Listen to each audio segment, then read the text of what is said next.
Okay. We are recording, Chair Kunzman. So, Andy, wasn't it that we had 3 out of our 4 current members that? So we need four members to make a quorum. So you can still proceed with the meeting. You just won't be able to take any action without having a quorum present. Okay. All right. So we cannot vote on the minutes or whatever. I don't know. We'll hold off on anything that requires a vote. Yeah, anything that requires formal approval of the board will need to have all 4 members present for that of the current members. Okay. So do you want to start with instructions for virtual meeting and rules of decorum, Kristen? Yes, thank you, Chair Kunzman.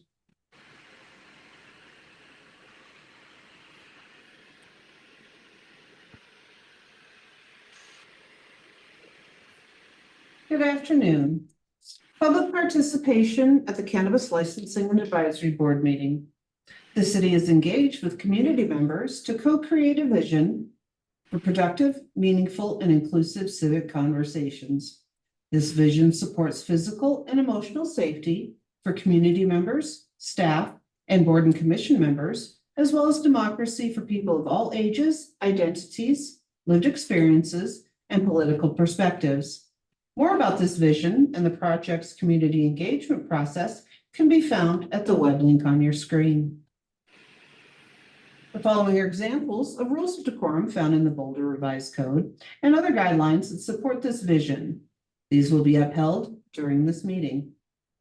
All remarks and testimony shall be limited to matters related to city business.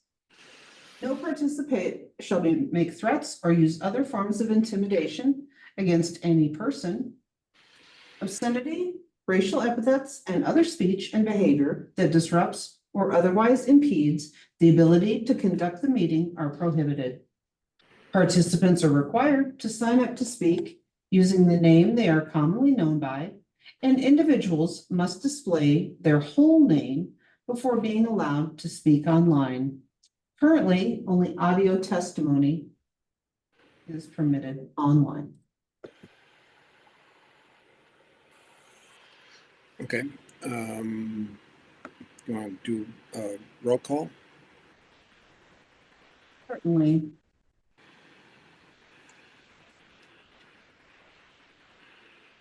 Chair Kunzman.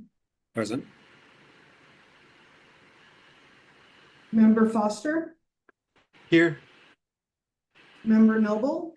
Here. Vice Chair Keegan is currently not showing.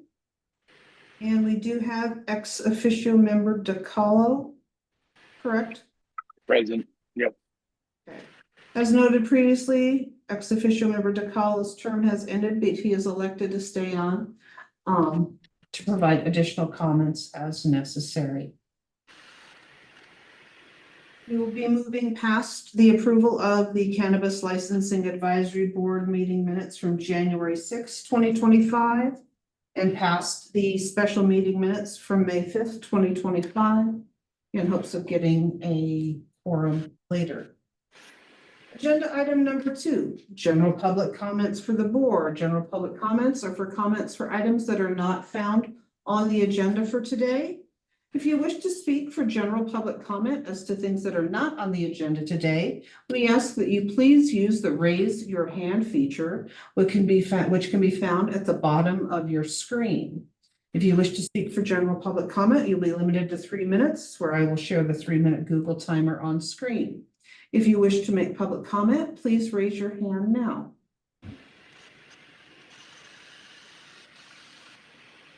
If you're using your telephone to call in, please let me know verbally. Last call, if you are here to make general public comment to the board, please use the raise your hand feature. Chair Kunzman, I am not seeing any public comment for the board at this time. Okay. In that case, let's go. Agenda item number 3, matters from the Cannabis Enforcement Officer. Hello. Sorry, can you hear me? I'm on my phone. You can. Okay. So over the previous 3 months, we had 3 DUID/marijuana arrests. And we had 2 citations given to juveniles that were smoking marijuana in public. And we've completed 2.5 rounds of compliance checks with everybody passing.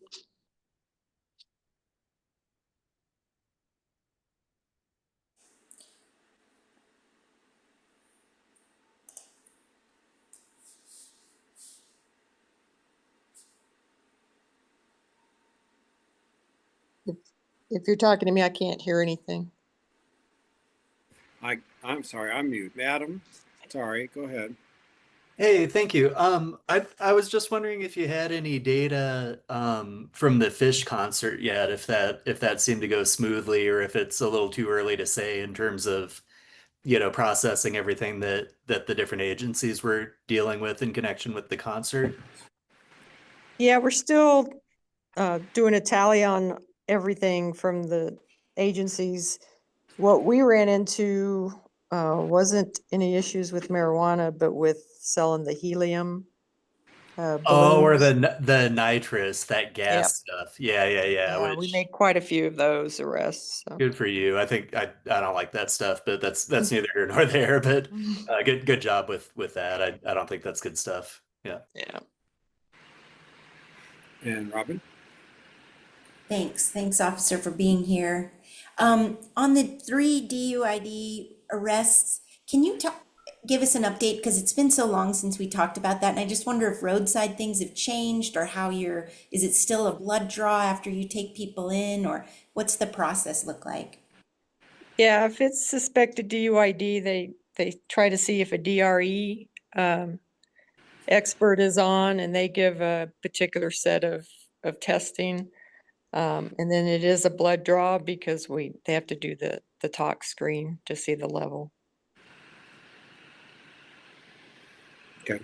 And when you say there were 3, does that mean there's 3 people who are going to get charges, or just 3? 3 arrests were made. Okay. Okay, thank you. You're welcome. So, Pam, I was wondering if can you hear me? Mhm. Okay. I know you're not prepared to do this, but maybe at the next meeting, could you give like an annual summary of the data, including like ages or any relevant details that you think might be helpful to us? Yeah, I'll check with our data analysts and see if they can actually give me the level also that was found. Oh, okay. Um, Okay. that should be able to help you guys be a When do little you bit think? more When informed. was that started? How long ago was that started? Doing The in what? blood levels. Blood levels. Oh, that's always been the case if you Oh, it suspect is. Okay. driving Okay. under drugs. Yeah. Yeah. Oh, but not blood levels of THC or the blood levels of alcohol? There's a panel of drugs that you test for, and THC is included in that. Okay. Okay. Like, I think, Chair, the distinction, and correct me if I'm wrong, Officer Gignac, but is that at the roadside, you can do a breathalyzer for alcohol and make an arrest based on that. Is that right or wrong? No, we don't have any breathalyzers that we can take out onto the street. We have portable breath tests that we can take if it's suspected alcohol, but those are not admissible in court. So you really have to do your entire investigation to get the necessary evidence you need. With marijuana, usually they go on the odor. They detect the odor and some other indicators, and then they go the DUID route. Gotcha. Okay, thank you. You're welcome. And then is the blood test quantitative for all items or qualitative for some, quantitative for others? You check, there's a checklist of what drugs you want tested for. So out on the street, if the officer detects the odor of marijuana and some other indicators, they'll definitely check the marijuana box. If they suspect other illegal drugs, then they'll also check those. But you sounded like you could give us the actual levels, not just a yes or a no. Yeah, if our data analysts are recording that information, otherwise it's going to take me some digging, going and finding the reports and looking for the lab work if it's come in. It could take a while for the lab results to come in though for DUIDs. Okay. Thank you. Other questions? Okay, then I think we're ready to go on to agenda item number 4. Thanks, Pam. Chair Kunzman, I would note that Vice Chair Keegan has joined as of 3:29 p.m. if we did want to circle back. Okay. Yeah, in fact, I'm going to plug in here because my thing is saying my battery is very low. Okay, I can. Brian, everything okay? Yeah, we were just trying to rule out roseola is not measles, but our pediatrician sent us to get tested for measles, and we got to spend 3 hours in the ER. So, wow, oh boy. Right. And just an update that I am now here on the Cape. I'm not driving anymore. okay. So we can still do what we had planned, so that you can be the chair today, but it doesn't matter to me. But I do need to get my charging cord. All right, go get your charging cord. I'm guessing we didn't approve the minutes or any of those items yet, Kristen. No, Vice Chair Keegan, I can call those items now if you would like. All right, let's go ahead and call those. Well, Tom gets his cord, and then we can approve those. Now we have a quorum, and thanks for your patience. Certainly, we do have a quorum, so we will move back. Approval of cannabis licensing and advisory board meeting minutes from January 6th, 2025. Are there any comments, or do I have a motion to approve the January 6 minutes?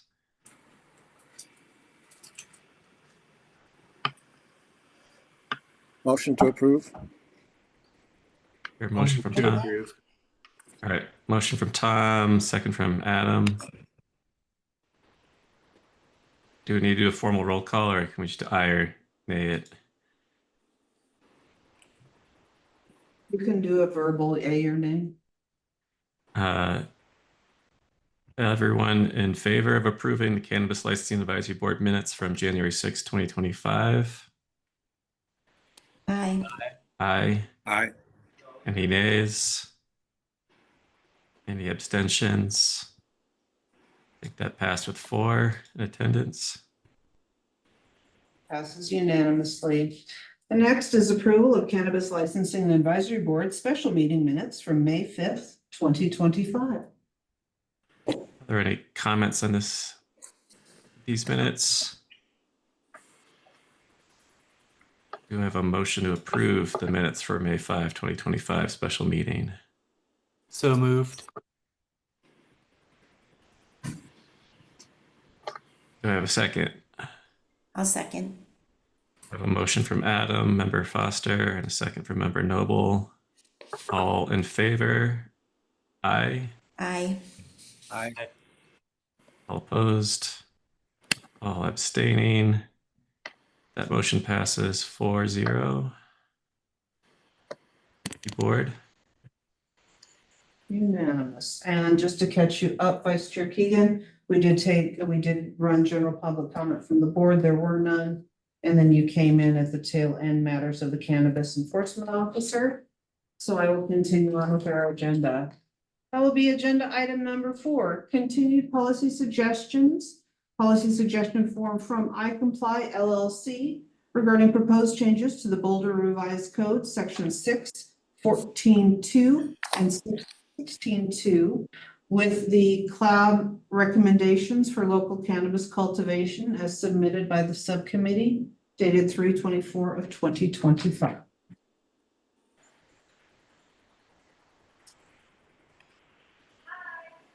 All right, so just to catch everyone up, this item here is we're in the continued policy suggestion form. So I believe, Adam, did you want to just update us where we are with the memo on this?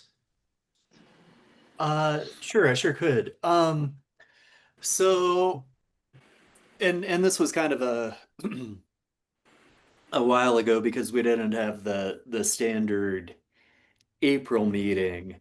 So, following the January meeting and vote at the January meeting on the recommendation of the committee, um, which was Brian Keegan and I, the CLAB decided to move forward to the next stage of the recommendation process, which is drafting the IP memo that is found in the packet at, oh golly, I was just looking at it. That's page 23 of your packet, Member Foster. Thanks so much. Right. The memo at page 23 of the packet. And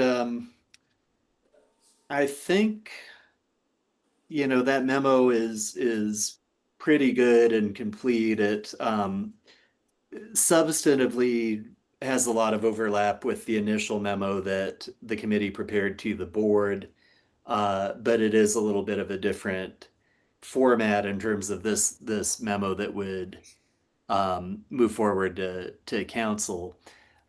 In essence, the recommendation is to align cultivation facility privileges locally with privileges that are permitted at the state level, and essentially what that would do would be to allow the cultivation facilities to make the full range of physical separation based marijuana concentrates. And so everyone will recall that these are marijuana concentrates that don't involve an extraction method. So there's not ethanol or CO2 or another medium used to extract the cannabis. It's only under physical separation, either a water-based separation, which the facilities are currently able to do, or what's called making keef, which is basically taking the cannabis buds and using a kind of a big screen to filter out the what they call the trichomes, the parts of the plant that produce THC. So currently, only the MIPS, marijuana infused production facilities or locally licensed production facilities can make the keef, and part of the recommendation is to allow the local facilities to make keef as well as the water-based extracts. That would be consistent with what's allowed by state law. The second recommendation is to allow the local facilities to make pre-rolled marijuana, which people would probably most folks would probably call joints, but that are called pre-rolls sometimes within the industry. But it's basically letting the cultivation facilities roll up pre-rolled joints. So those were the two, real privileges that local cultivators don't have that are allowed by state law, and the recommendation was to expand to allow those privileges. Now I did have, I guess, an area where we might need some guidance from the city attorney's office, which would just be where the specific code amendment would take place. And I think it could just take place really under the definition of cultivation, because that lays out all the activities that a cultivation facility could engage in.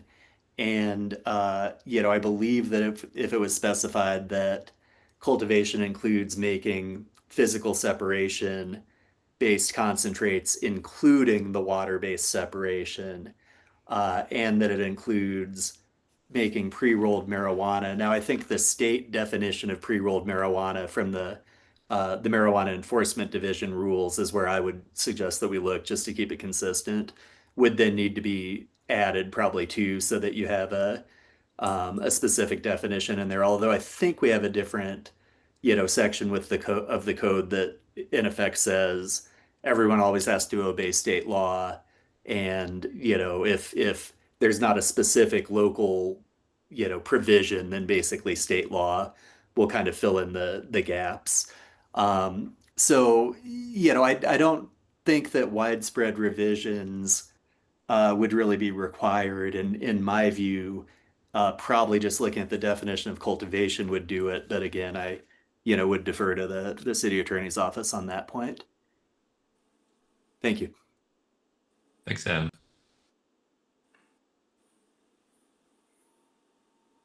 Andy, did you want to jump in here, respond, or get the relevant code for up here?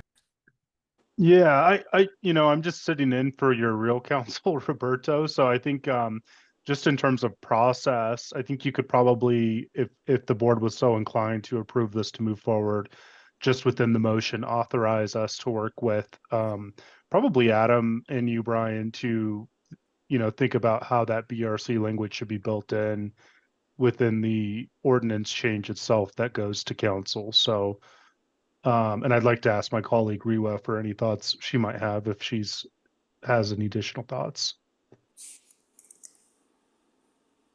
Yeah, please go ahead, Riwa. I think it's a no, I'd say I think it's a good idea, since Roberto was here at the beginning of this conversation for him to weigh in. And I don't think it's gonna harm to have this move forward.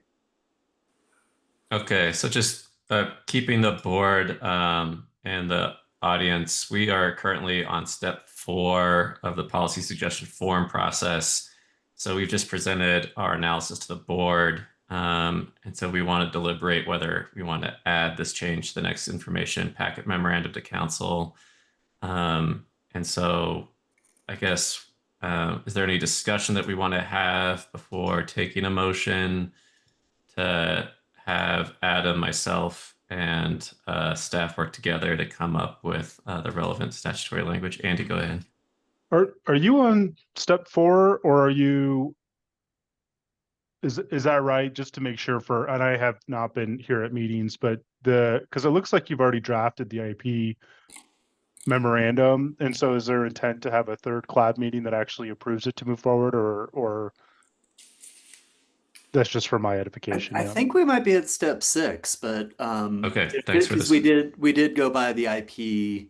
So I think we're looking specifically at that IP memo and whether that should be, approved as is or amended prior to sending to council. And it seems like one area where we would like more detail would just be, in terms of changing the definition of cultivation and making sure that the city attorney's office is comfortable with the proposed language, so that it's kind of ready for prime time before it's something that's submitted to council. All right, I see that Robin has her hand up. I'll get to Robin in a second. I saw that Ray would put her camera on, so Rewa, I'm just going to jump over to you real quick. No, I just popped open in case there was additional questions, so thank you. All right. So I agree that I probably I misstated that we're on step 4. I think that we probably are closer to step 6. I was just confused because we don't have proposed ordinance language. But again, we would, and Andy can correct me here, but we want to then have a motion from the board, if it's approved, to then instruct staff to work with myself and Adam to kind of come up with the relevant language. Am I wrong in that process? Well, now, like I'm seeing, step 5, we don't have BRC language, so I think we should probably come back to this with BRC language. I'm sorry, Adam, for that. I'm not sure where that was at, but it's probably prudent to prepare the BRC language and have that become part of the public packet, take comment within this meeting, and then authorize it to move forward if that's what you're so inclined to do. So I'm sorry about that. I'm catching up on what our policy was and everything. It's been a long time since I've read this. So what you have for the meeting is, just so I'm clear on the steps forward, is you're needing basically a completed ordinance. Right.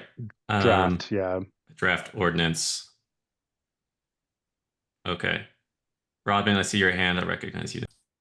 Thank you. I'm a little bit confused because I know when we had a conversation about moving this forward to this memo format, we did take a vote at that point, and I know that Tom and I didn't support moving forward, so I think we're at that next step, and I'm want to understand what the inputs are. There seems to be some presumption around how we move it forward, and is there another opportunity for a vote? Because I have some very serious concerns about the memo as written. I appreciate the hard work very much, but I hope that there's still an opportunity to give input. And I want to make sure that, Tom, you're on, or you, because your camera's off and I'm not sure if you're on. I see Tom's iPhone as a participant. Tom, are you there?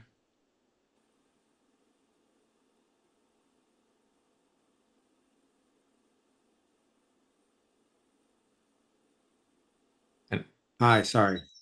That's okay. I'm on a different device. Yes, I'm here.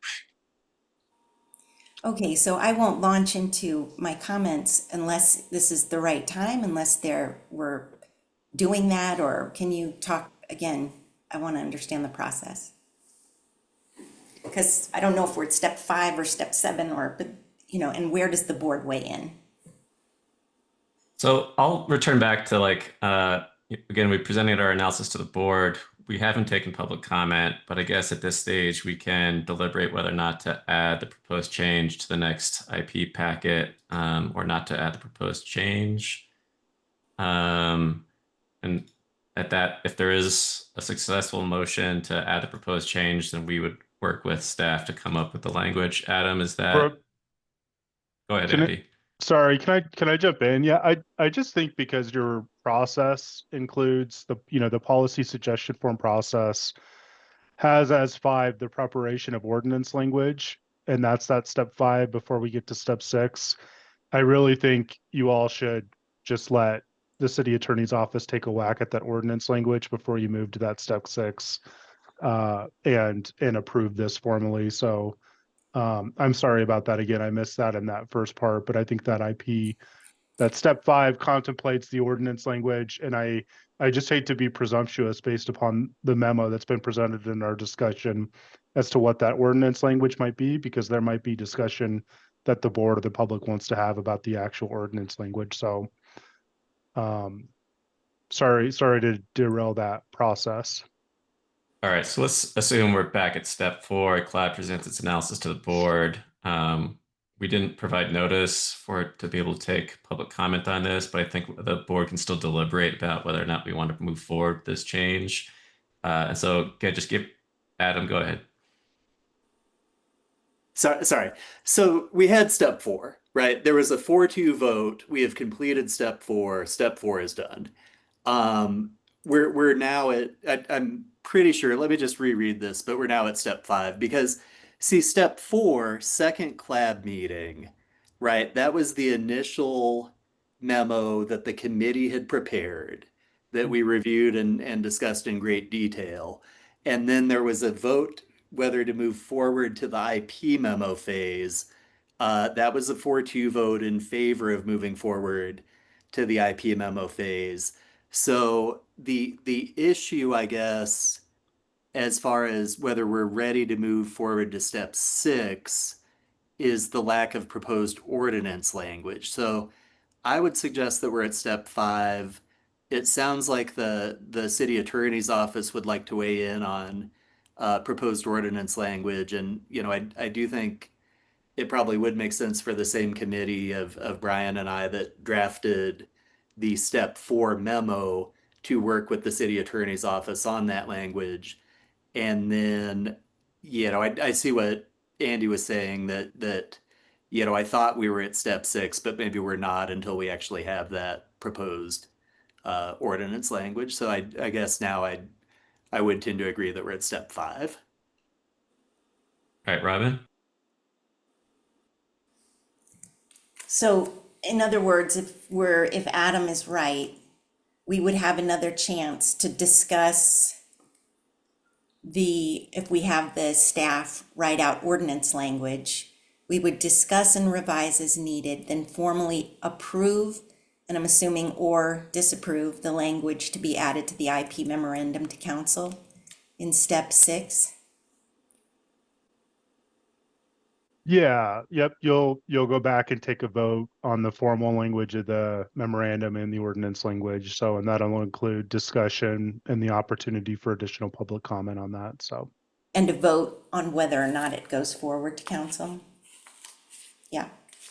Okay, and how substantially different is this memo? I mean, it seems quite a bit different from the one that was voted on in the last meeting. I didn't compare it word for word, Adam. I see you're smiling, but Well, I'm not trying to catch anyone onto technicality. I don't I'm think just it's trying to substantively understand different. the process. Yeah. I really don't think it's substantively different. I would say that the format, the IP memo format is a little different. So there are sections specifically for social impacts and economic impacts. And that was different. But I mean, if you did a track changes comparison of the two documents, I think you would find that between 2/3 to 75% of the language is literally the same. And then there is some different language that was added for some of those sections that the IP memo requires. Okay, I appreciate that, but I reckon it depends on your perspective. If some of the things communicated in those two particular sections are the same, or if they change the tonality and the messaging to council. And I guess it doesn't matter because what you're gonna come back with, Andy, if I'm understanding this right, is ordinance language, but I'm assuming that a memo would go together with this. And while the memo does a great job of talking about benefits to the business community, there are some other possible downsides that aren't, and you know, we can only do a committee of 2.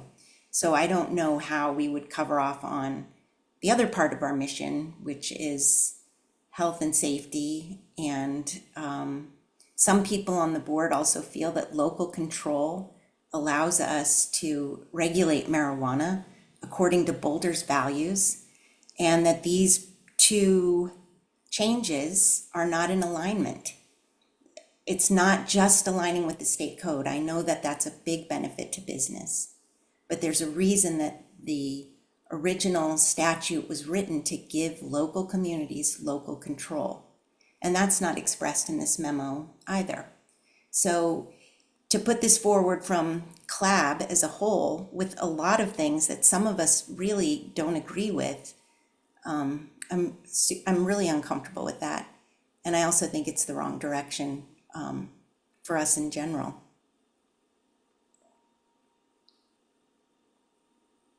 Thanks for those comments, Robin. Did you want to say more? Or did you want to propose something about working? Let me just spitball idea. Like, did you and Adam want to work together on like a revision to this? Or I recognize that that might push out our timeline here. So I just want to, I guess my substantive question to Robin, is there changes that could be made to this document that would get you to a yes, or are you, is your position that like these changes just should proceed and there's no matter revisions that would change that?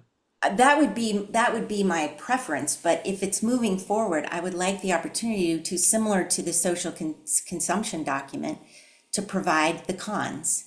And I think that CLAB is somewhat unique as a board. We're not the Sundance board, or we're not, talking about whether or not we can afford new tennis courts. We're a board that has a lot of disagreement, strong disagreement. We come from industry and we come from lived experience, some lived experience that has different things that we care about around this issue. So it's difficult to go forward to council with a memo like this that sounds so unified. CLAB wants X, Y, or Z, and this was a very similar situation to what we got into with social consumption. I could go into all the details, but I'm not trying to lobby Adam, for instance, or you, Brian.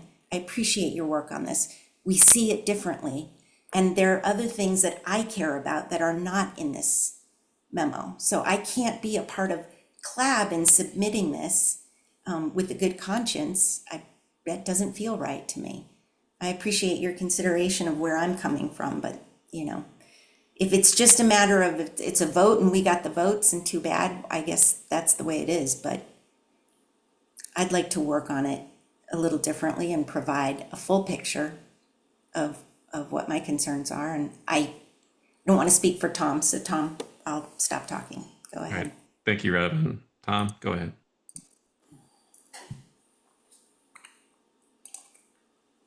Tom, you Muted.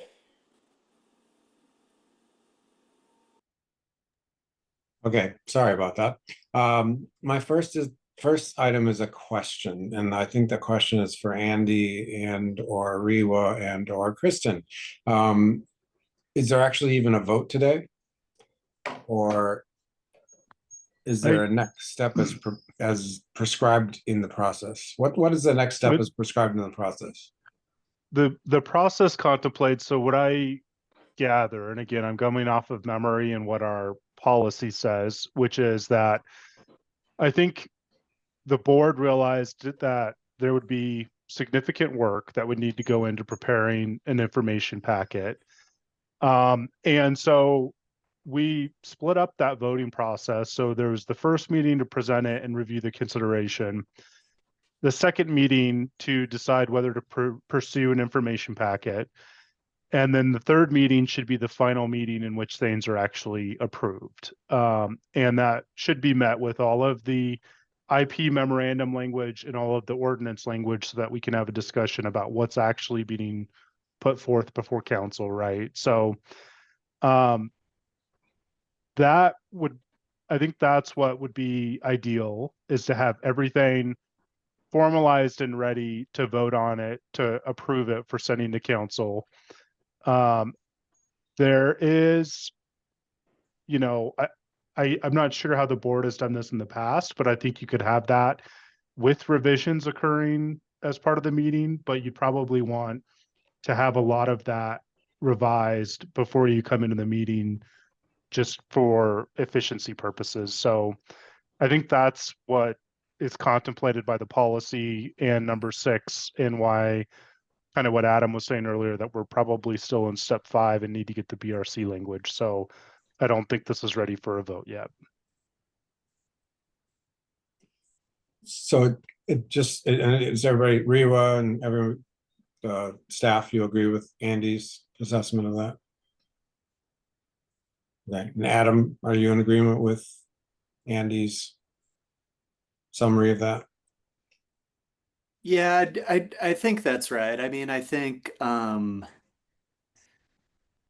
you know, as I'm looking at this process, the CLAB should also be approving specific or recommending specific ordinance language. And you know, so I think two things happen, right? That we have a draft memo, so that part's been done. And then members of the CLAB, I think, can suggest revisions to that memo. And ultimately, you know, I think the CLAB for the IP memo would then vote on accepting or rejecting specific revisions, and then similar with the proposed code language, right? We'd bring that to the CLAB. There'd be an opportunity for suggestions about specific revisions then, and then, you know, I believe there is a vote to advance that particular memo and that particular language um, to the council. You know, I don't think it has to be unanimous, right? I don't think anyone gets a veto, but you know, I would agree that there should be a substantive discussion of particular uh, suggested language for revision to the code. So a couple things. First of all, I'm sure the vote, I trust that you are remembering correctly. It was 4-2. A couple things have changed since the last time we may have voted on this. And but first of all, I would say that some new, well, I'm all for the principle of trying to keep City of Boulder codes consistent with state codes. That's a great thing in principle. Two things that have changed since we last vote is we've lost some members of the board.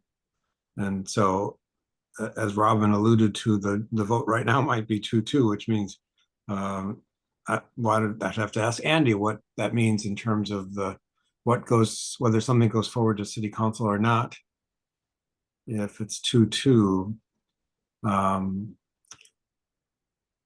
do you want to comment on that? Well, let me look it up real quick. I don't think you're in a position to vote right now, but let me look it up real I'm quick. just thinking ahead though to the next meeting. And I'm If it does drawing go from to next memory. I meeting. think you need 3 of the 4 members, but let me look it up to confirm here. Well, while you're looking that up, I mean, when we talked about what Robin called social consumption, but I'm still calling hospitality suites, we put forward, I wish I could remember, I wish I had it in front of me, 18 items or 18 suggestions that we put forward to the city council on a variety of different topics related to hospitality suites. And I think it was clear to the city council that we were divided on some issues.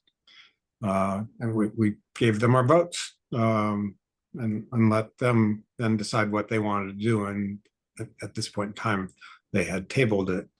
But any luck, Andy, yet?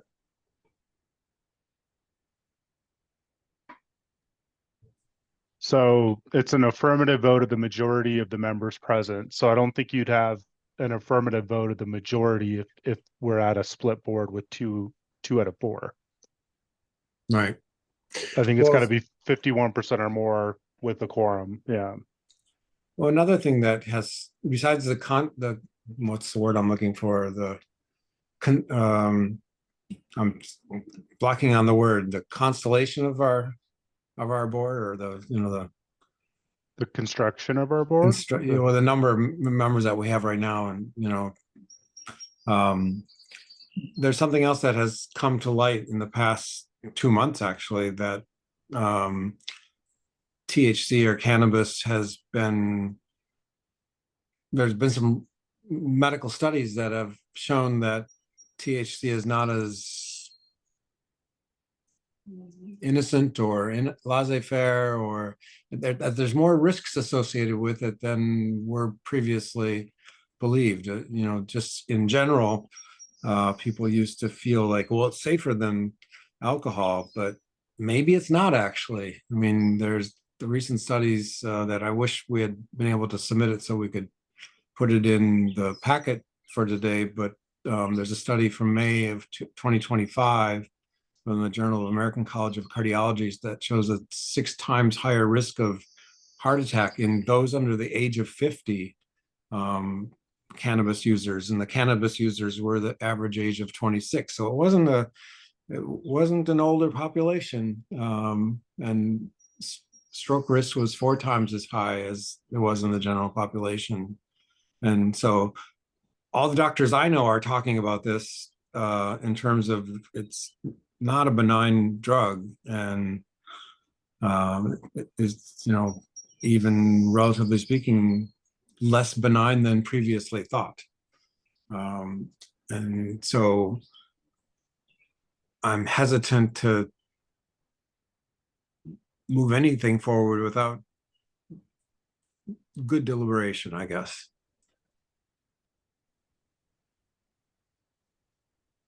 Adam, go ahead. So maybe just starting with the really kind of specific question. So who are the voting members of the board right now? Like, were there resignations since we met back in? Okay, so who are the voting members of the board? I guess just to pin that down. Sure. Currently, the voting members are Chair Kunzman, Vice Chair Keegan, Member Foster, and Member Noble.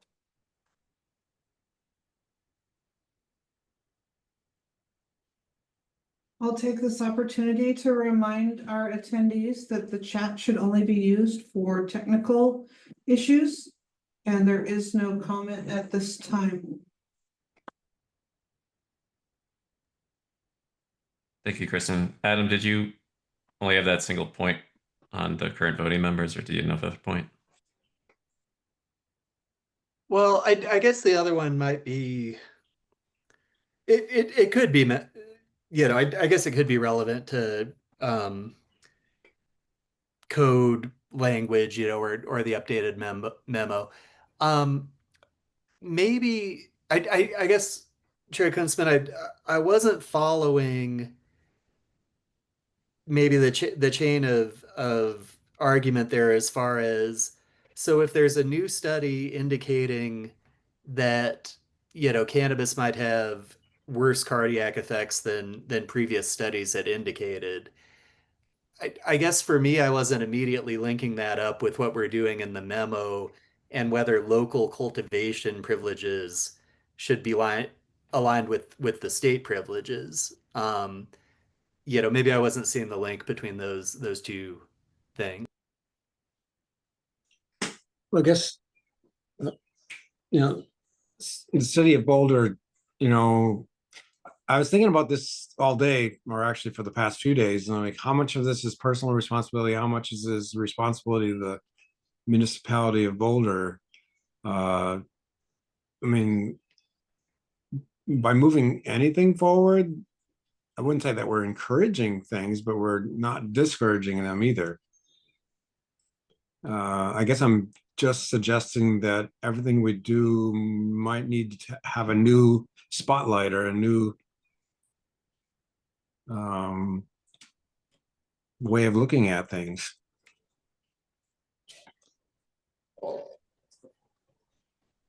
Thanks, Tom. I'm going to go to Robin now. Thank you, Tom. I think what I'm hearing, and this is what things that I've been thinking about for the last month, a few things have happened in my work at the Capitol. This particular study of 4.6 million people that was published late May, actually kind of shocking. I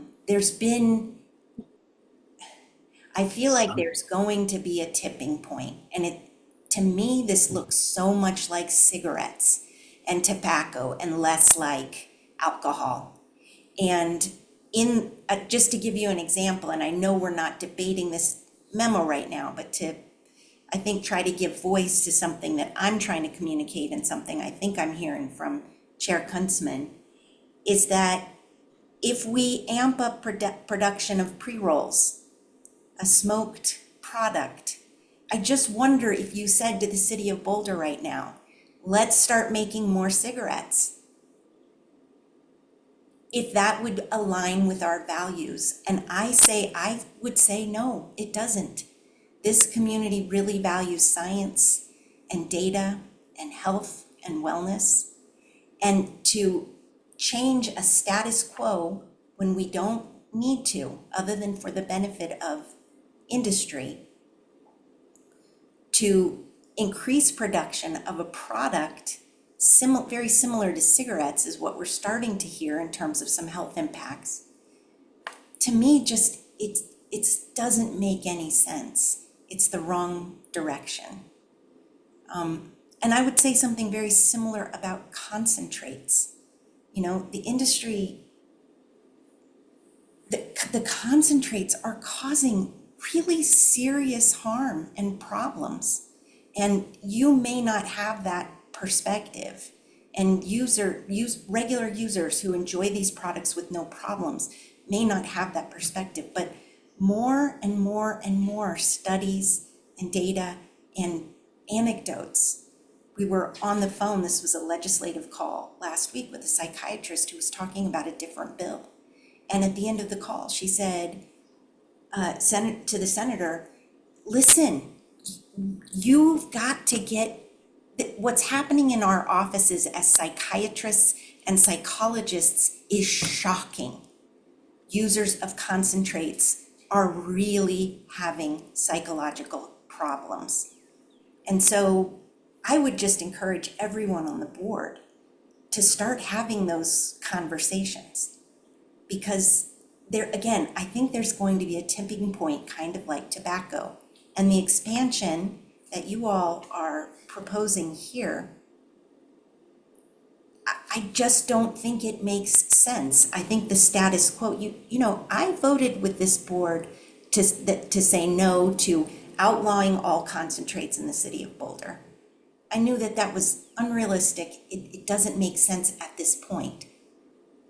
But to expand the ability to make more concentrates, again, through a different method, and make pre-rolls is something that I have very serious concerns about for all of those reasons.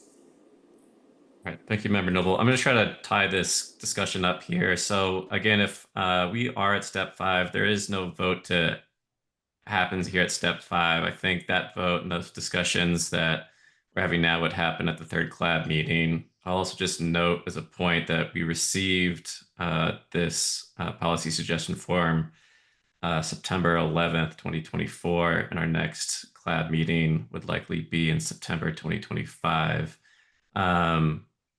All part of a learning process, but again, your turnaround on a policy suggestion form can be frustrating for some stakeholders. So my recommendation, and I would welcome feedback of whether or not this needs to be a formal motion, would just simply be that because we are at an incomplete step 5, that we don't have the proposed ordinance language, I would ask that the city attorney's office provide that language, and then move to the 3rd CLAB meeting and our next meeting in September, if that's correct, Kristen. No, the next meeting will be October 6th. October. Thank you. Okay. Robin? Thank you, Brian. I agree with all those next steps. That makes sense based on the steps that are laid out. What I would ask is, could we together, and I haven't asked Tom if he'd be willing to do this, but write a memo that for consideration that could accompany this memo, sort of like a dissent, if you will. Wondered if you all might consider that. Tom, are you open to working on a dissent memo? I always wanted to be part of the Supreme Court. So I'll take that as a yes. My role in life, yes. Yes. And then Adam, is there any other language or changes you would want to make before an October meeting?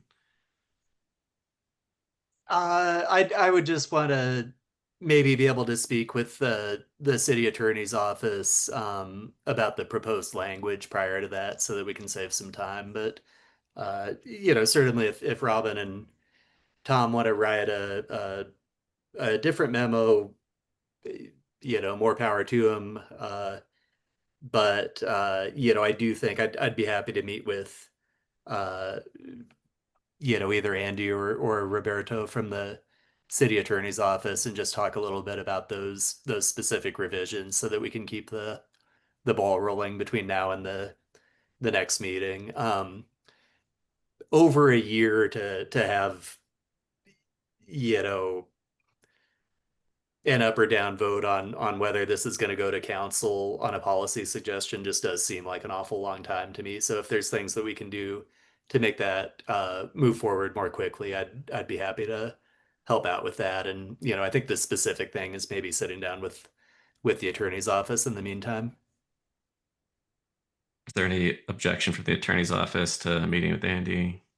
Okay. Robin, I'll give you the last word here. Thank you. I just want to clarify that if we work on a dissent memo, all of this could be submitted at one time, that would be my request. So when the information item memorandum, the language, and then a dissent memo would be one package going to council.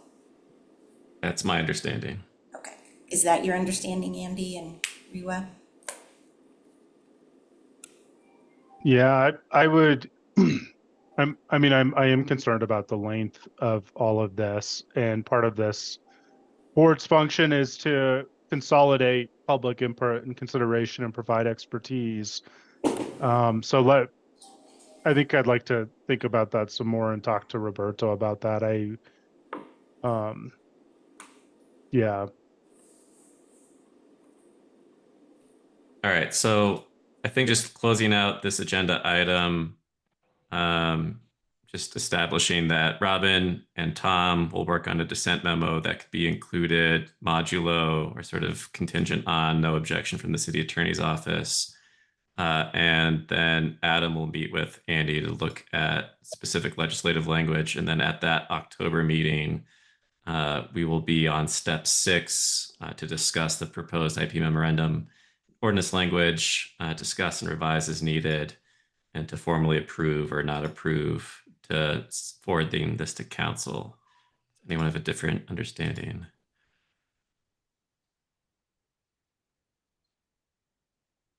All right, thanks everyone. So I think we can move on from this agenda item. Oops, where'd my outline go? Kristen, all right, sorry, sure. Andy, go ahead. Excuse me. And just so everybody's aware, because there was chats and people were using it as an opportunity for public comment, that's been turned off at this time. So, Okay, thank you. Kristen, can you take us to agenda item 5, please? Certainly. Agenda item five, policy suggestion forms received. First one being policy suggestion form, native roots, consumables. Boulder Revised Code 6-1413A40 and 6-1613A44. This is circling back around October 7th, 2024.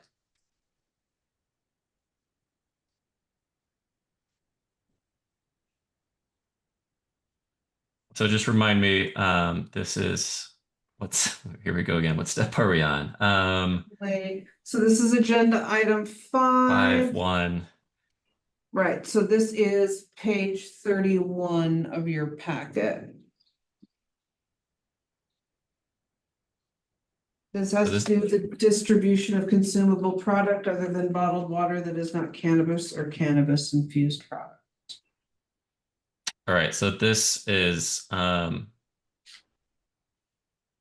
you could buy a Coke at a dispensary, if I'm understanding this right, or Right. Somehow this got lost in the shuffle somewhere, and so we had to put it back in. okay.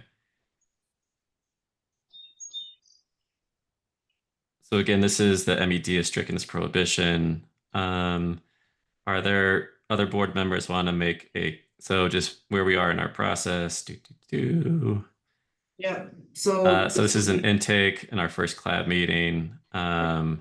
Intake's been completed. We're on step 2. This is our first collab meeting, right?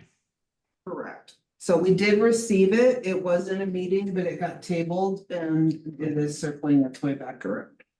All right. So does the collab want to consider these changes further? And we can include this topic for a public hearing at the next scheduled collab meeting. So does the board want to discuss this or move forward on this item and move towards? Do two folks want to get together with a memo? Is this something you want to move forward with? Is our current decision point here? So on this first policy suggestion form on page 31 from Native Roots, distribute consumable product other than bottled water that is not cannabis or cannabis infused product, eliminating that prohibition. I will tentatively call it buy a Coke at the dispensary. Quick question. So it just reading that, is it just food or drink? Like, I know when you go into a convenience store right now, there's certain products you can buy that, all kinds of stuff, but this is just food and drink. Is that right? Adam, go ahead. Yes. So it's really just shelf stable food and drink. So you can't have, like you can't be making sandwiches or anything like that. It's literally limited to prepackaged, Gatorade, chips, Cokes, things of that nature. And this was a state law that was passed back in 2024. So prior to that, the dispensaries or the stores literally could only sell cannabis products, and this would let someone buy a Coke and a bag of Fritos along with their standard cannabis products that they buy. Thank you, Adam. Tom. Again, I'm not opposed to the general idea of this, but I'm thinking of, like, take for instance, it's a medical marijuana store, which we have just medical marijuana stores versus medical and recreational. That's correct. Yes. Okay, that's what I thought. So when I go into a clinic, one of the 1,000 things I look at to see whether the clinic should be accredited again for the next 3 years is, do they provide food products to the patients, and is somebody checking expiration dates on food products? I'm guessing that's probably not part of the state law, but maybe it should be. So I'm not terribly worried about prepackaged food products and beverages, but I guess I would say, who's going to check the expiration dates? And is that written in here, or is that included, or? I'm not a lawyer, but I would presume that that would fall under other regulatory license, like outside of the scope of cannabis licensing. If you're selling foods that presumably follow Except public health and safety things. We're allowing by this, what is it called? This policy suggestion form, we're giving license to the cannabis stores to sell stuff. But I don't think that would be a loophole that they could sell expired Doritos. So Go ahead, Adam.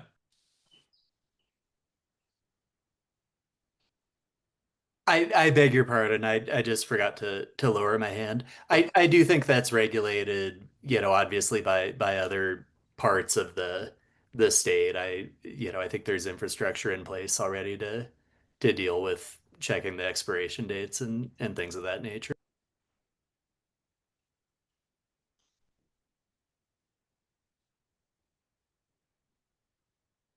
Robin's got her hand up. Thank you. Go ahead, Rob. Thank you. My dry cleaner had like a setup of those little tapey things that you could use to take off lint and a couple other like laundry type items. And the city made her take those down because she's not licensed for like a retail kind of situation. Is there any comparative reference there? Andy, you may or may not know. And then the other question I have is there, has anybody asked other businesses that sell products like that if, opening that up in Boulder to another industry is something they could support or not? And would we have time to ask that question? I can jump in, Chair, if you'd like. Yeah, please. Thank you, Andy. Yeah, I'm not aware of anything. I'm sure there's separate business licensing requirements, and then it gets into issues of, to your point, Robin, what other licenses do they need to hold, or how else? I'm not totally aware, but I think that would be part of the process that we need to investigate if this advances. And it might just need to be investigated in terms of the actual ordinance language that gets applied further down the road to understand, whether we need to add any additional caveats such as, this inclusion shall not exempt them from retaining, adhering to such requirements or attaining such license, right? So those are my initial thoughts on that. Thank you, Andy. So again, just mindful that we're at step 2 here. Does the CLAB want to consider these changes, and should this be included on the next CLAB for a public hearing? And if so, who would want to come together as a committee of 2 that begin to outline a summary on this topic? Any takers in our enormous board of 4? I mean, I could be on that committee. I would hope this would be a very short memo. You're muted, Brian. Thank you. Could our not ex officio, but our at-large members like Jack or Lisa be Jacques on a is- committee? Jacques is not an at-large, he's just an ex officio member. I didn't mean to say just, I apologize. He's an ex officio member whose term has expired, who just is. Gotcha. Thank you. Okay. So it's really truly just the four of us. Yeah. Need more people on this board. All right, so I have a taker from Adam. Is there any opposition to moving forward with this suggestion? Can we just save ourselves some time? Do we have 3 votes? I'm a no vote. I don't want to change the status quo on this unless I understand some of the implications more. So at this stage, I'm a no. Okay. I am a yes. Moving forward on this policy suggestion form. I vote yes to move forward. I'm not sure. Okay. Tom, what can we do to get you to a yes or a no? Well, I mean, it was interesting. I'm making bad analogies, I'll admit, but like when the grocery stores wanted to start selling wine and beer, liquor stores were not very happy about that. And I mean, I don't think it's probably a good analogy, but stores that sell food and beverage, would they have any concerns that, I mean, are they going to have to follow the same rules that stores, other stores that sell food? Adam, you still have your hand up. Do you want your hand up now? I did. I mean, I was Okay. just going to say, well, that's why though here at the club and perhaps most importantly at the council, that's why we have public comment, right? So, I think that if folks from the public want to weigh in, yes or no, they would have ample opportunity to do that either here or at the council meeting. Speaking of which, those that are out there, the 5 or 6 people, you could be sitting on this board rather than making anonymous comments. By the way, All right, thanks, apply Tom. to be on the board. Um, We're all volunteers. Tom, are you interested in moving forward with this policy suggestion form? Sorry to put you in the hot seat. If Adam and I try to work on something that we can negotiate on. Hold on. I want to You'd be on the committee with me, Tom?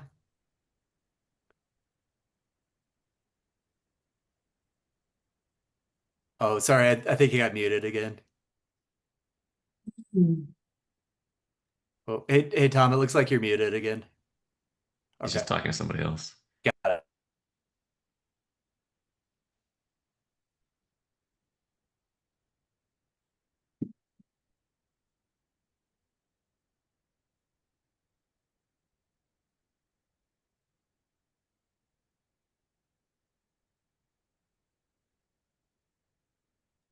Sorry, I was supposed to be grilling tonight. Making food that's not, no, never mind. I'm not going to make a silly comment about that. But what was the question? Where were Tom, we the at? question was just, would you be open? One, are you open to moving forward this policy suggestion form? If not, then we can close this discussion out. And then if you are, would you be willing to be in a committee with Adam to come up with a memo outline? So just technicality, Andy, if I abstain, is that a yes vote or a no vote? Let me double check on that. Sorry. Because I guess the question is, can I abstain and work with Andy? On Adam, excuse me. Adam. We've got too many A's right now. Well, city attorney's office is checking that. I'll just point out that for timing purposes for something like this. Pardon me, the next club meeting is October 6th, which means any materials would be due prior to Monday, September 18th, if that gives you a timeline for work. Okay, that's fine. I only ask because people notice how we vote and they tell us sometimes. So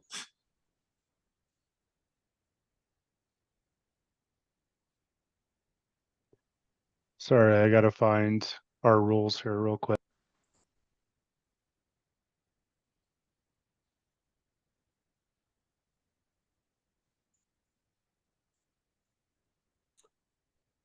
While he's looking that up, can we do what the next thing is another policy suggestion form, right?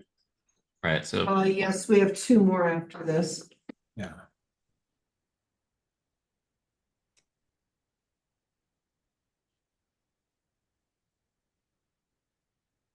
We do matters from city attorney, but he's busy.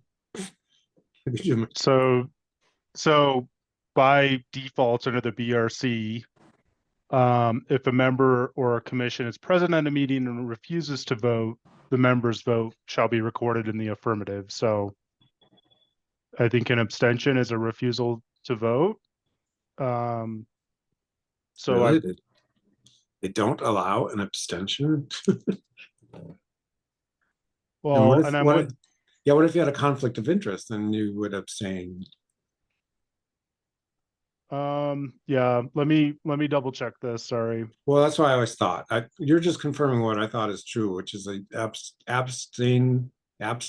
A vote of abstaining is a yes vote. Robin.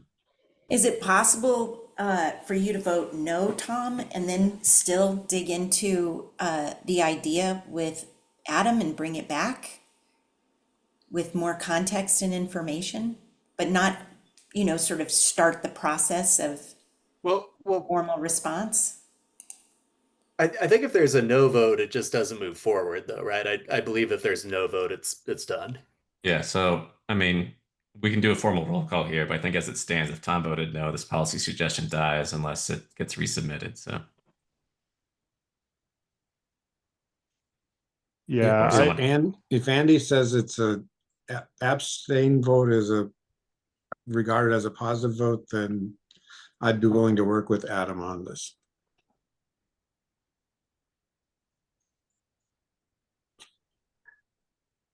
Sorry, hold on.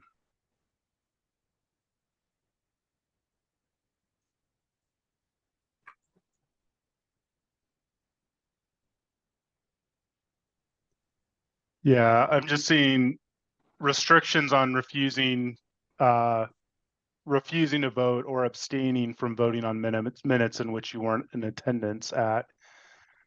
But then our CLAB procedural rules state 4 members of the CLAB shall constitute a quorum, and the CLAB shall act only on an affirmative vote of at least 4 members. So we need majority membership voting with the quorum. So I think unless you're willing to vote in the affirmative to advance it, I don't think it can proceed. If this is something you want to table for now, you can table this and you can retake this up at the next meeting when you're more ready to proceed after you've thought this through some more, if you'd like. Can we table it and still have Adam and I work at it? I would assume if you tabled it because you needed to go evaluate it further, you could do that. I mean, I would also keep in mind that just with the step that we're on, that you would probably have that opportunity anyway, because you're going to have discussion that would occur at the second CLAB meeting in the public hearing. So I'm not sure what you think needs to occur on this front, Tom. But I think you can table it, or you can vote to approve it and move forward. Or you can vote no, and it's resolved here. So my suggestion would be for Tom, if this is something you still wanted to explore, you should vote yes, you should explore it. And then if we have more information, you can always vote no to continue to proceed with it in the future once we have more information. I just worry that tabling it will complicate our already fraught policy suggestion form process. So, all right, well, I mean, we're just talking about food and beverage. So it doesn't even rise to the level of the concern that I mentioned before. So why don't we move forward and I will, again, work with Adam. Okay, so on this first policy suggestion form, we're now on step 3 with a committee of 2 of Tom and Adam. We'll prepare a written summary and a brief analysis, and they will present that at the October 7th meeting and get the appropriate materials to staff by the September deadline. Prior to Monday, September 18th, please. Thank you, Kristen. September 18th, please submit to staff your memo. All right, I just need to capture who was in favor and who was not, please. Vice Chair Keegan. In favor, yes. Adam's a yes, Tom's a yes, Robin's a no. That's correct. Thank you. I just wanted that on the record. Thank you. Okay.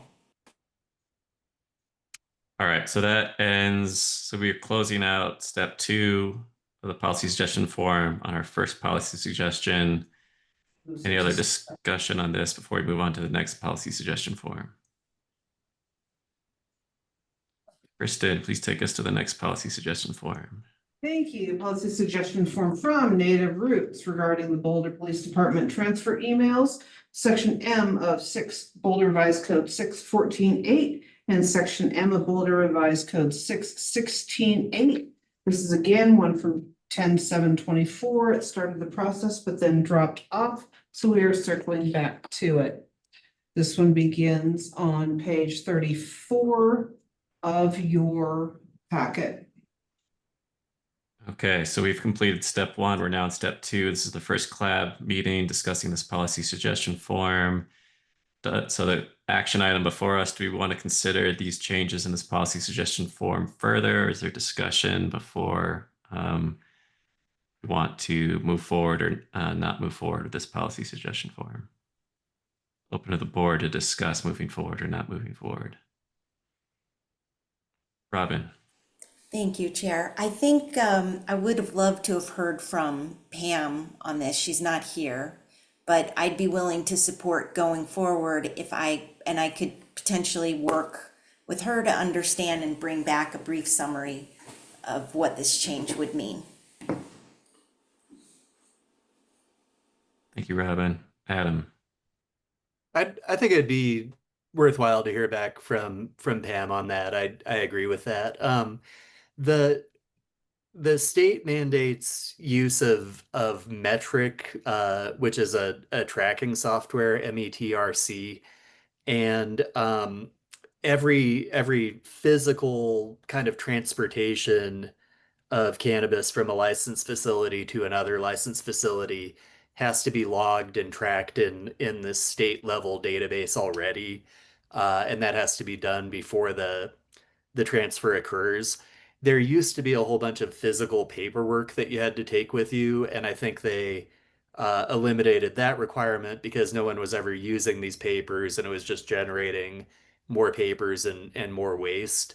So, as I understand it, the goal here is, well, if they're sending an additional email that no one ever reads, and then getting an auto reply back that again they just have to print more paper, kill more trees, create more waste, and put another piece of paper that no one's ever going to read along with the products that they're bringing with them. The question is sort of like, what's the point? So I do think that Officer Gignac could probably tell us better than anyone else. Is this something that the police department actually uses? Does it have value to them, or not? Is it just one more email account that they're required to maintain? So I certainly agree that that hearing back from Pam would be useful in that regard. I agree with all of this. I think it would be good to have some due diligence with Officer Gignac, like ascertain whether or not or how these emails are being used, or if this is not something that is helpful for either compliance or enforcement sides of the equation. So I'd also support moving forward this policy suggestion form. I believe that's 3. Tom, do you want to say anything on this?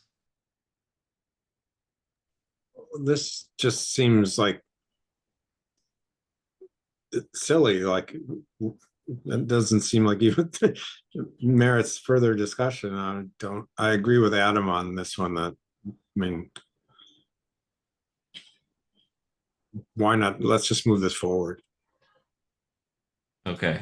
Do we have a committee of two who wants to move this forward? I heard Robin mention an interest in connecting with this. Do we have a second?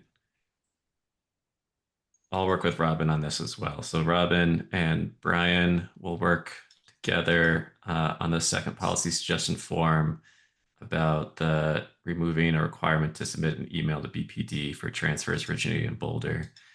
And we will take up the next step of this policy suggestion form process at the October meeting. And Robin and Brian will get the appropriate memo language to staff by the September 18th deadline. Prior to the 18th, yes, thank you. I need an affirmative for everybody for the record, please. I support that. Aye. Aye. Aye. Thank you. Continuing on, our third policy suggestion form today is from Grumpy Rhino Lounge, Cannabis Hospitality under the Boulder Revised Code 61613A21 and 13A32. This came in 5/28/2025, and they are in as attendees today. That can be found in page 38 of your packet today with supplemental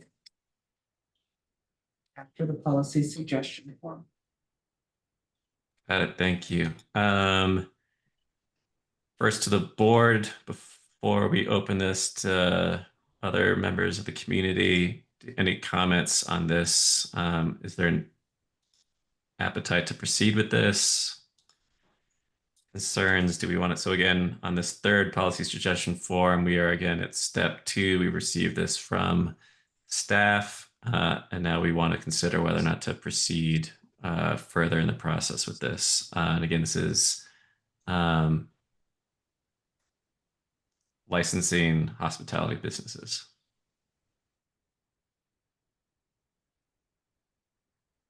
Well, Go ahead, Robin. You know, I don't know how much we want to go over history of the conversation that took place over 2.5 years and then council's subsequent putting this thing off. I'm still a strong no for all of the reasons I was a no back when we went through it. We have a great document that talks through all of those things. And I would say circumstances have actually intensified in many ways in this community that make it not the right place for social consumption. So for all of those reasons, I'm a no. I do appreciate the efforts that these community members put in, but I'm a no. Thank you. Thank you, Robin. Go ahead, Kristen. Yes, thank you. Just for board's awareness, this policy suggestion form submittal business was provided with the links to all of our board meetings, as well as the packet that went to council from CLAB with all motions and the council meeting link. So they were provided with all of that information. Thank you for doing that. You're welcome. Staff, correct me. Would it be appropriate to invite community members like representatives from Grumpy Rhino to speak at this time, or is that? well, they had the opportunity during open comment. No, sir. Open comment is for items that are not on the board or are not on the board agenda. Oh, but is there a public comment designated for these action items then? You have done that in the past with precedent, yes, sir.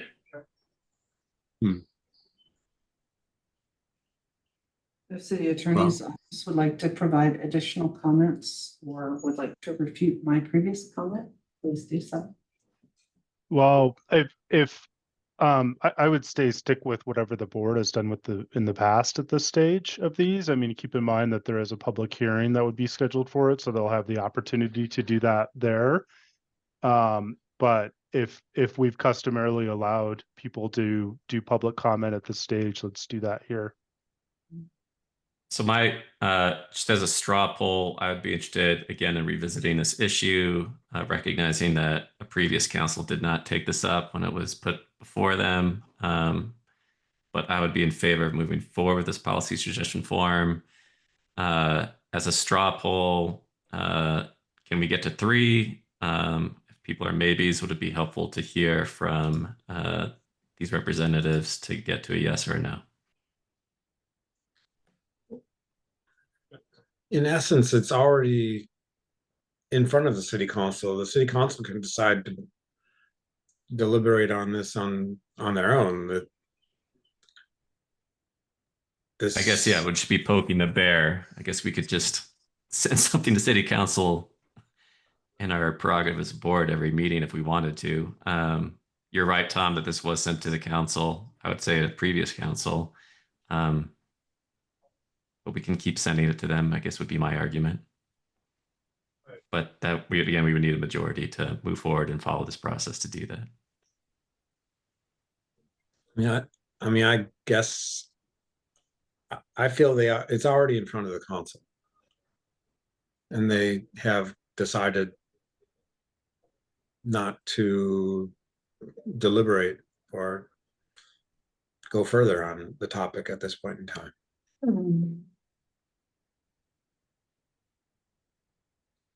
Go ahead, Adam. I would still be inclined to move forward. I think my thinking is similar to what you articulated, Brian. So it may be kind of again with Tom as the swing vote at this point. You don't know how Brian's going to vote. I would vote to move forward with this policy suggestion form, if only to prod council to take an affirmative position on this versus the kind of pocket table they've done.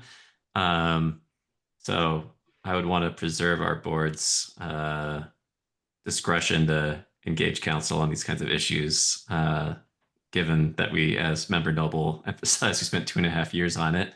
So I would like them to take a formal position on it. So I would be in support of pushing this forward, hospitality, whether through this policy suggestion or another. But if there are not a majority of the board at this moment to move forward with this process, then this policy stops here. And my recommendation to the applicants, community members here would be to appeal to council directly. So don't our minutes, some cursory summary of our minutes go to council? They were, we have a new agenda management software now that we're trying out. So I don't know what that looks like right now. So the reality that this discussion, even albeit brief, compared to the 2.5 years, will go in front of council. So we do not do verbatim minutes. No, but won't they, even the fact that it was discussed, won't that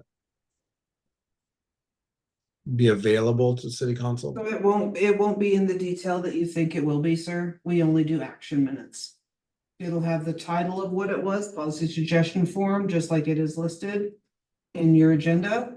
And it will say there was discussion, board discussed, motion, the policy suggestion form died for lack of movement from the board. That's all it will say. I'm just looking at the agenda. Yeah, when there's, so that's how it's presented. Again, if we don't have 3 votes to move forward this policy suggestion form, then I think that the policy suggestion form dies at this stage. Again, recognizing that this has been brought before council before, that the applicants here should then appeal directly to council, since this board has already made a recommendation Well, that's what I would, to council. that's what I wonder. It's, I mean, I'm in recognition of the fact that at least one of the folks from Grumpy Rhino is in the virtual room. So Andy or Kristen or Rewa, can they just go straight to council? I'm not aware of anything that would prevent them from trying to go, well, they could give public comment to council or trying other avenues to get on council's agenda, so. And I would suggest before they do that, that they read all of the suggestions made by our club in the past and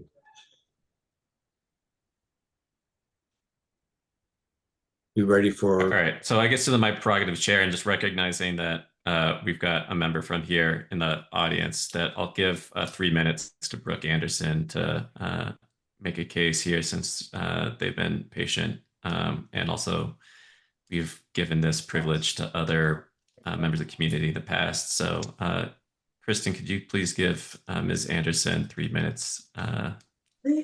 Ms. Anderson, I will promote you to panelist, and then I will start the 3-minute Google timer. Once you see that timer going, you may begin speaking, okay?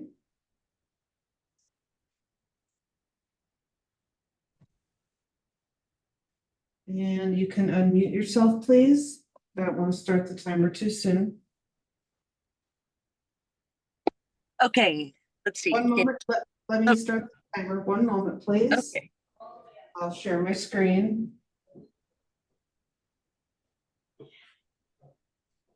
Sorry, lots of buttons today.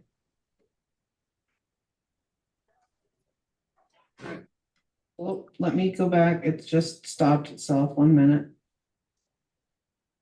Go ahead. Hi guys. I am so grateful to be here. I don't know. I'm sorry that my audio is not, or my my video is not showing up. But I want to tell you guys a little bit about myself. I have epilepsy, and cannabis has been hugely life-changing for me. I came into it just a few years ago. I had never had substances prior to that. And I was so I'm so sorry. I'm so nervous because this means so much to me. And I guess I am a mom. I'm an adoptive mom. I have worked with city council in my local communities. I have opened crepe and coffee shops across Utah, and I went on to sell them. I was very much a safe place for the whole community. I made a huge change. I won Small Business of the Year award many times in Utah. Then I went and brought my business. My husband and I went to New York to come and chase our dreams.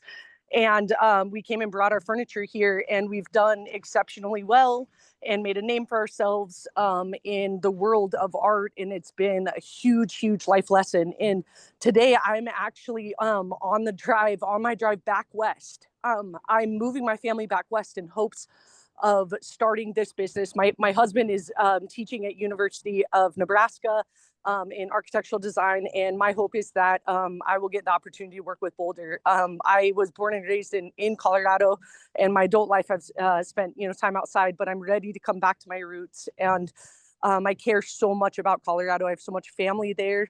I care so much about my community. I care so much that this is a healthy place. I agree, Robin, that concentrates, I think they're bad. Like in some ways, like they can be harmful. I agree that some of these things totally can be harmful. They're harmful for me. The only thing that has worked for me medicinally has been flower. And I grow it myself here, and I have come into cannabis legally. I've never done anything illegal. I was born and raised very religious, and then left that a couple years ago. I've kind of just been on, I'm a very passionate person. I was graduated in social work, and my heart is really in that world. I care so much about my community. I want them to be healthy. We're not coming in. Our investors are just people who I've won over, that we've done design for, that are wonderful human beings. We're not a big business. This is small business. I'm doing it with my sister-in-law, who is such a wonderful woman, and she is in Colorado right now. And it's just and my friend who's an attorney. And yeah, that's my whole heart for you guys. All right. Thank you, Ms. Anderson. Yeah. All right. Board, in light of that testimony, do you have any of your positions changed, or do we want to proceed with this policy suggestion form? May I, Brian? Go ahead, Robin, Member Noble. Thank you. I wanted to thank Ms. Anderson for her heartfelt description of what she's interested in doing, and I really appreciate that. And I also want to underscore that your use is your use, and I'm glad it's working for you. I really am, and I have no judgment around that whatsoever, and I appreciate your input. I don't think we're going to agree on going forward, and I'm not going to support the policy suggestion form, and I know that's disappointing, but I do appreciate what you described there, so thank you very much.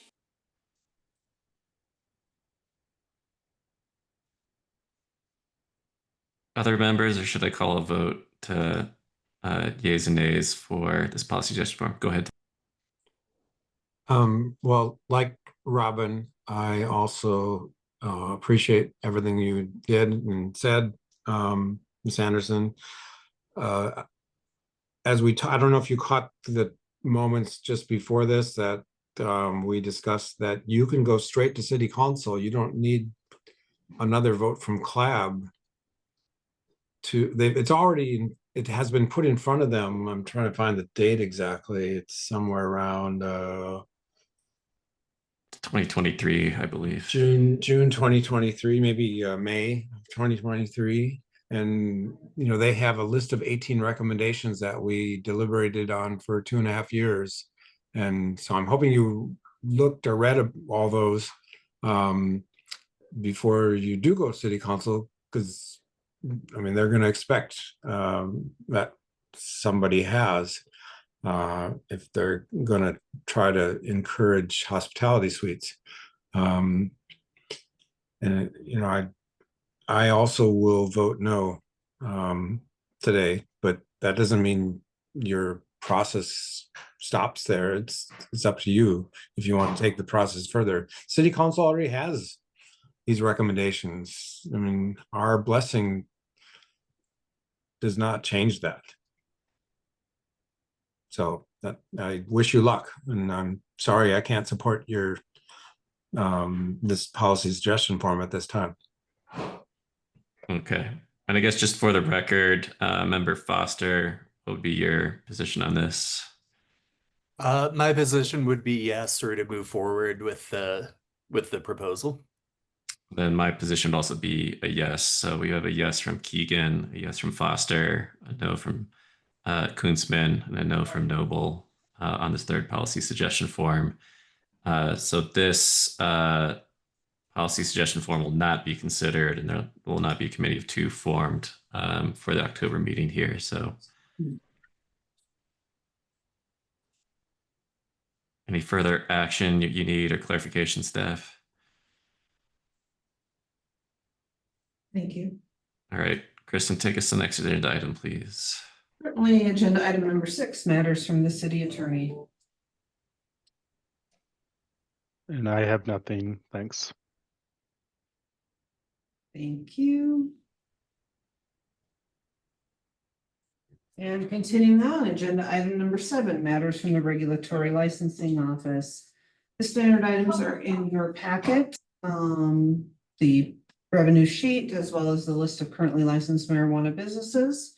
I'd like to provide a board recruitment update. As we all know, the board recruitment was extended. I've sent out 3 rounds of recruitment notifications to different varied emails that we have, email addresses. The most recent one I sent out was Monday, June 30th. You all were included on that. With a notation, please feel free to forward to anyone that you may know. The deadline for applications is July 18th. Interviews will be set July 21st, and 23rd, with council appointments anticipated to be held on August 21st. It is our desire that We hold a retreat soon after we have appointments. Kristen, could you just clarify I know that under statute, the composition of the board is limited to specific seats. Could you, if you've got that handy, could you remind us what those seat compositions are? Certainly. So we have, and I can actually pull it up and share it on my screen. If we'll give me a hot second. I just kept my Oh, screen sorry. share The on. third paragraph on page 49 has 3 board openings for a city at large, 1 board position as a marijuana business owner representative, 1 for a health and education, as well as 2 ex officio non-voting members. That is correct. All right. So we are looking to recruit 3 voting members and 2 non-ex officio members. So Correct. please share this information in your networks. And again, on page 49 of the packet is a handout with like a link to the application and the dates and that information. That is correct. Thank you. Other And matters from licensing? nope, that's it. Which is again, the next club is October 6th as part of our quarterly. It is a hybrid. We do have the great building here down at the 1136 Alpine, the Brenton building. And packet materials are due prior to Monday, September 18th. Thank you, Kristen. Absolutely. Licensing manager Darrow, do you have anything under matters from the regulatory licensing office? I do not have anything. Thank you. Okay. Agenda item number 8, matters from the chair and members of the board.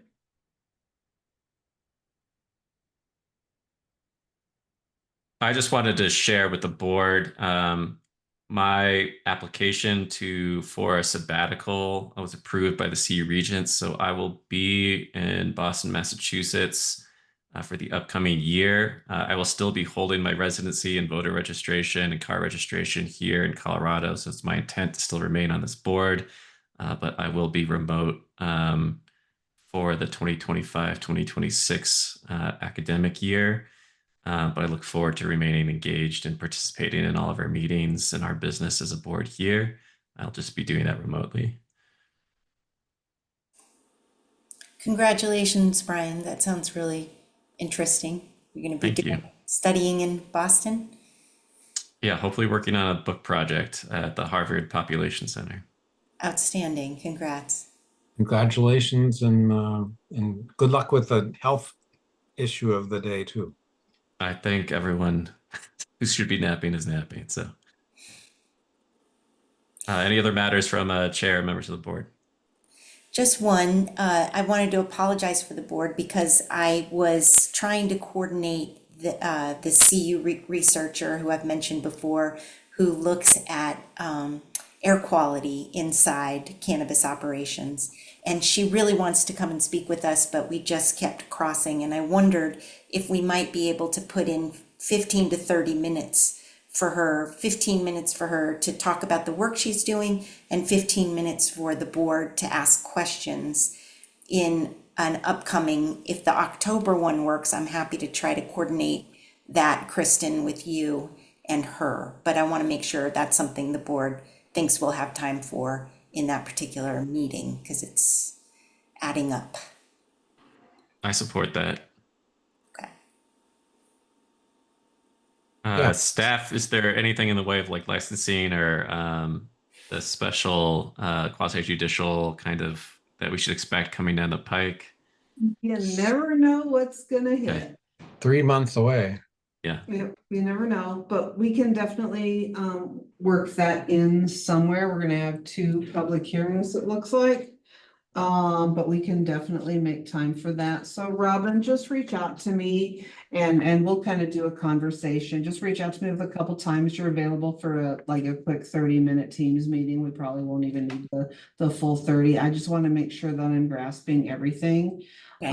And we get it in there. Would that be workable for you? Completely. Yeah. Thank you. Other matters from the board?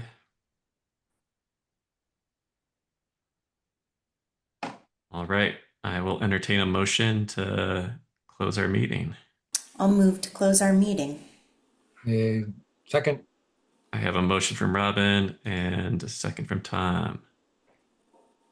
All in favor? Aye. Aye. All right.